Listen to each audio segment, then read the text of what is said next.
Lapu-Lapu City Mayor Junard Ahong Chan naglarong pasaka og kaso batok kang kanhi tourism officer sa Dakbayan sa Lapu-Lapu. Kini human gikatawong gidelete nini ang tanang mga files sa opisina ug nahanaw ang mga hard copies. Si Luan Mirondina adunay live update. May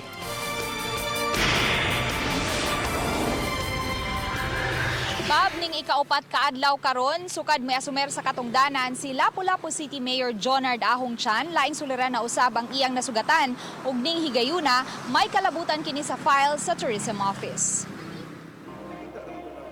Gibutyag ni Mayor Jonard Ahong Chan nga niadtong Lunes lang nadiskubrihan sa iyang consultant nga si Josminda Hayashi uban ang kawani sa Tourism Office nga si Sunshine Alegre nga nahanaw na ang tanang mga files sa Lapu-Lapu City Tourism Office. Si Alegre ang nag-inusarang regular employee sa Lapu-Lapu City Hall nga nadistino sa Tourism Office ug mo'y gibinla ni Hemler Mendoza kanhi Tourism Officer sa mga yawi sa buhatan. Pag Monday, pag July 1, pag-ari ni Madam Hayashi, I turn over the key.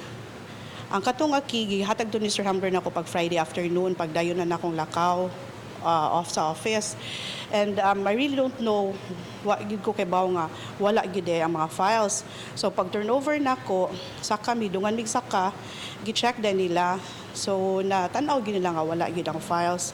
And wala sa jud ko idea gyud that time paghatag sa yawi ni Sir nga wala na gyud mga files. Sa pagsusi sa balitang Wisdak, nasuta ni ini nga wala na isulod ang tanang mga cabinets ug drawers. Samtang gikatahong na-delete na usab ang tanang mga files. Soft copy o hard copy, ma'am. Kay gi-check sad namo gipa-open niya ang computer, wala sad siya. Subay ni ini, naglaro ang mayor nga musangat og reklamo batok sa kanhi tourism officer. There's no proper turnover. So, naglisod ka, and that's the reason why we will send a letter to Mr. Hamler na i-turn over niya ang unsay mga files nga naa sa tourism. Kung dili siya mo turn over, Mayor. We will file a case against him. Giswayan sa Balitang Bisdak pagkuha ang habig ni Mendoza ug sa reply ni ini sa Balitang Bisdak. Igo lang kining niingon nga no comment siya ni ana.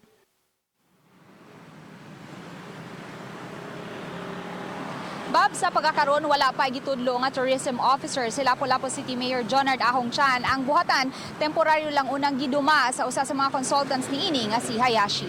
Ug so far Bob, mao kana ang latest nga atong nahipos gikan dinhi sa gawas. Bob. Thank you so much, Mai, sa imong live report.